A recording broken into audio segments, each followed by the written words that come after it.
Hello everybody and welcome to my channel. Today I'm going to be looking over the Mighty Thor, or just Thor Epic Collection Volume 4 to Wake the Mangog. As you can see, this has Thor the Warriors 3, Lady Sif, and the Recorder from Ego the Living Planet story that was the start of the last Epic Collection, or one of the starts.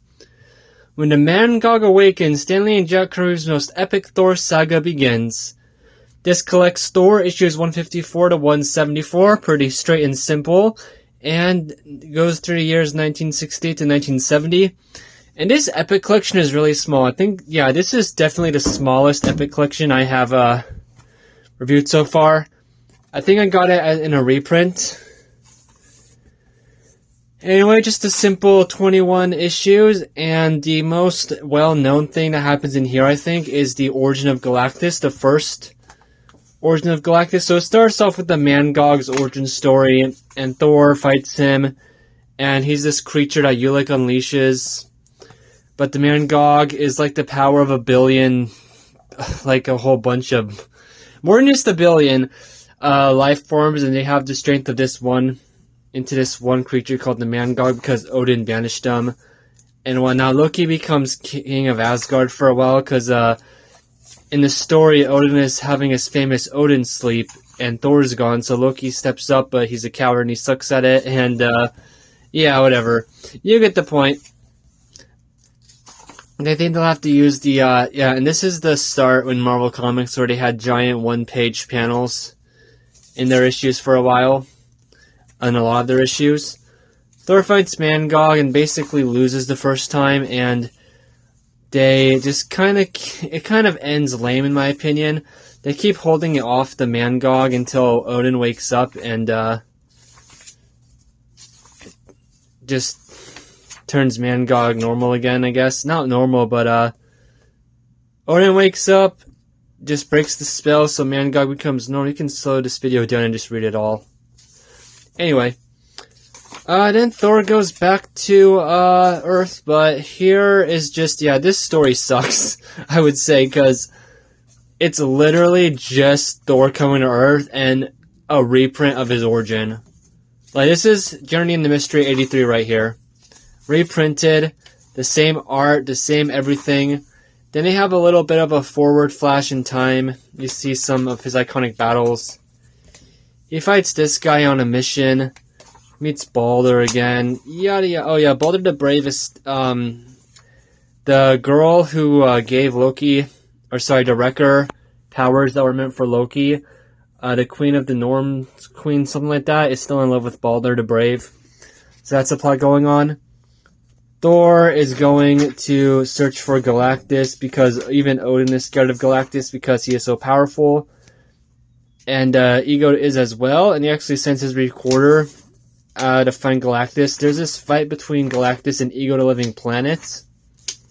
It's actually really cool. I actually did not know this was a thing in comics. Look at that cover. I love this cover. Galactus versus Ego with Thor in the middle.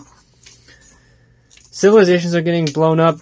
Oh yeah, and this Epic Collection was very, very quick to read. And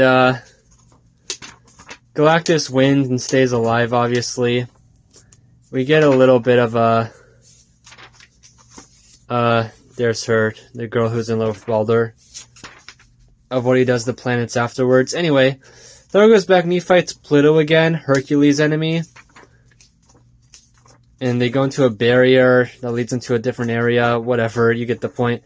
Then we get probably another well-known moment, the return of him, or in the future as we know he is called Adam Warlock. He has returned from his cocoon state, which I think this is before Hulk, his stories in Hulk.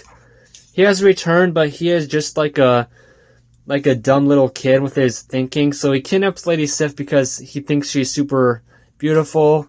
Thor goes after him and freaks out. He doesn't almost kill him because it's Adam Warlock, but he gets so mad he goes into a warrior's rage, as they say, and he has to be punished for doing that.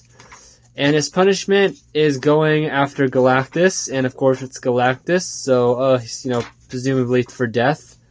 This is where we get his origin story with Thor meeting Galactus, and Galactus just tells him his story, where His planet was about to die. I know, it kind of reflects the Silver Surfers a little bit, I guess.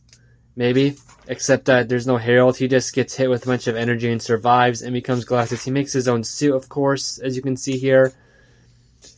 And that's it. Then there's another guy, a Thermal Man, who is invading Earth. And while Thor was off to search for Galactus, the Warriors 3 were on Earth to fight for Thor and help him. Anyway, after that, the last 4 issues are pretty fast to read. The Wrecker returns, he breaks out of prison, and Thor defeats it. Just a simple battle. I actually love the Wrecker's character in this. I forget if he keeps it. I know he fights Iron Man, but during Acts of Vengeance. Thor gets basically kidnapped by this one doctor who threatens Jane Foster. That's why he almost goes under the knife and switches brains with this giant monarch. That plot fails. Then we get the return of the Ringmaster and Ulik at the same time. And Ulik is thought to be... he gets hypnotized by the Ringmaster's hat and is part of their circus.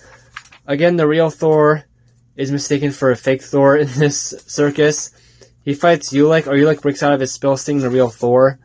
They fight, and the police actually are competent in this story and take down most of the crime circus by themselves without Thor's help. They go to jail again. And in this issue where this guy who's really mad that people doubted him basically is in control of the giant robot and he dies, and one of his patients goes, or his mom sees Dr. Don Blake, but the guy dies at the end. He has to break the news. It's kind of a sad ending, or it is a sad ending. Then we get these cool pictures here. Tales of Asgard, some black and whites right here. That's about all there is to say. It was the fastest, and I really didn't think I was going to talk for even more than 5 minutes on this. It's just Stan Lee and Jack Kirby the whole time. I mean, look at that. Here's the side of it. It just shows Thor.